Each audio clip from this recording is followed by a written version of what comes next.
Fact of the matter is, how can you assure you're going to be out on, on your way to go, work tomorrow? Age wasn't, the idea that I'm too old. Welcome to this week's Wacky Moments of Leftist Extremism. It was a week where the media wrestled with themselves over Biden issues. Bout 1 featured CNN wrestling with radio hosts who admitted that the taxpayer-funded White House staff gave them questions to ask addle-minded Joe Biden for a campaign interview. And there's something that's similar here. You each you asked 4 questions, and maybe that's what you were allowed to ask by the campaign or the White House. But they were essentially the same questions, both interviews, about accomplishments, progress in your respective state, what's at stake in the election, what he has to say about his debate performance, and what he would say to voters who think their vote doesn't matter or might sit this election out.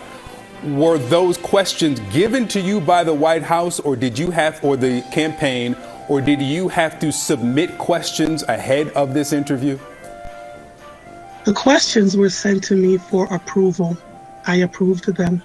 Where the media approves of and asks only questions that the White House suggests, the loser is, well, the public, who has been duped by big state and leftist media.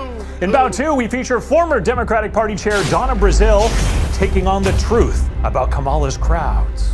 If President Biden does indeed decide to step aside, foregone conclusion that Kamala Harris gets the nomination?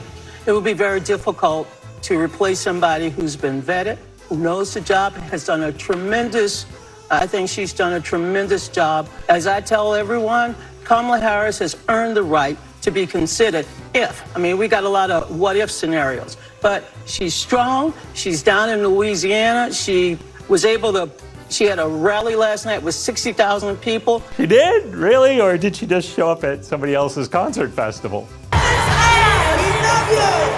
will have to stop by to congratulate Essence on 30 years of the Essence Festival of Culture. So enjoy this evening. Oh, and the truth KOs Brazile, because there's no way Kamala could bring a crowd like that on her own.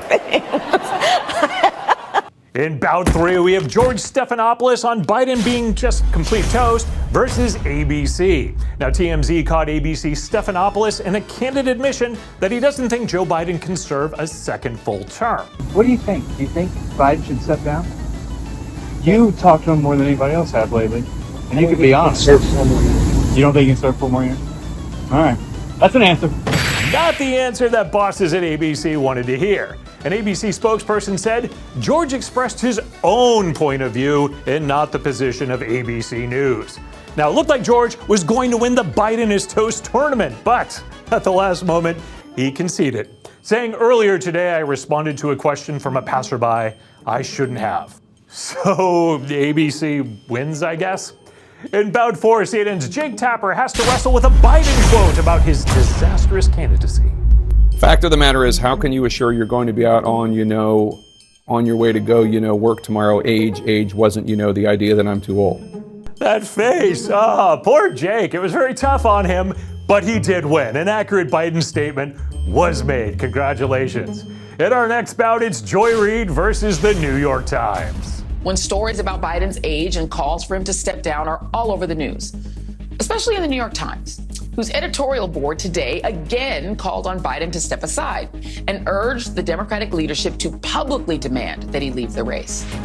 Important to note here that the New York Times has never called on Trump to step aside or for his resignation. Maybe because he didn't mumble his way incoherently through the debate, doesn't claim he beat Medicare, and doesn't believe his uncle was eaten by cannibals. There are a lot of cannibals, for real. The winner of that bout, the New York Times, because anyone who cries and whines like Joy Reid is clearly a loser. The next bout, Whoopi Goldberg versus Biden's poopy days. I have poopy days all the time. I step in so much poo you can't even imagine.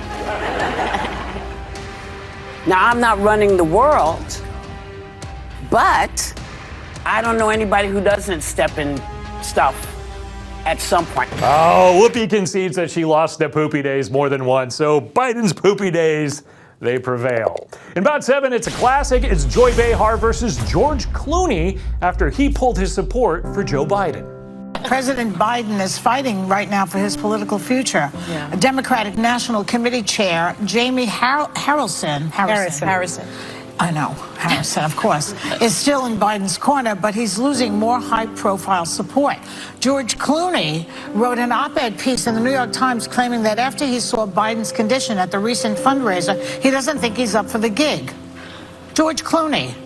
Couldn't he tell him that in person, for God's sakes? He has to write an op-ed piece? I'm mad at George Clooney right now. She's mad because she lost. But hold on, Joy's in for another round, fighting all the men who don't find Kamala's cackle to just be comedic mastery. This laughing Kamala remark, it's such a sexist remark because a guy I was with over the weekend, a friend of mine, they said Kamala's laugh annoys me. Remember they said that about Hillary's laugh, that she was cackling.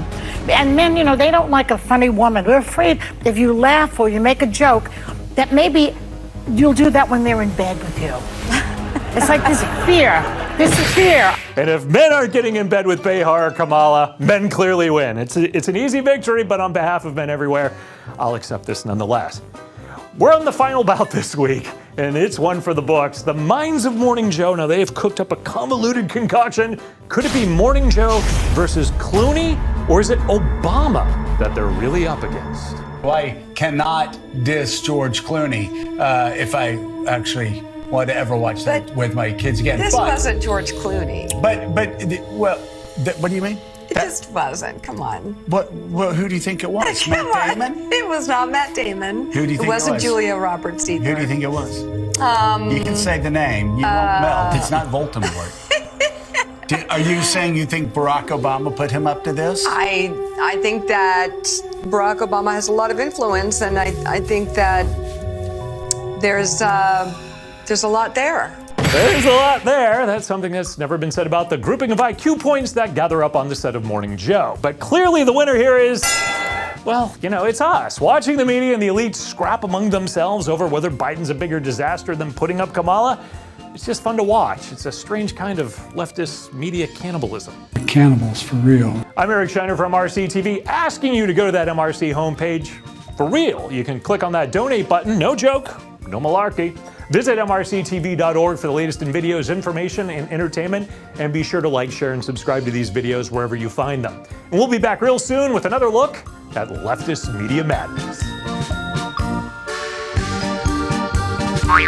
I want to invite you as my guest on a very special, once-in-a-lifetime, 7-day post-election cruise in the Caribbean.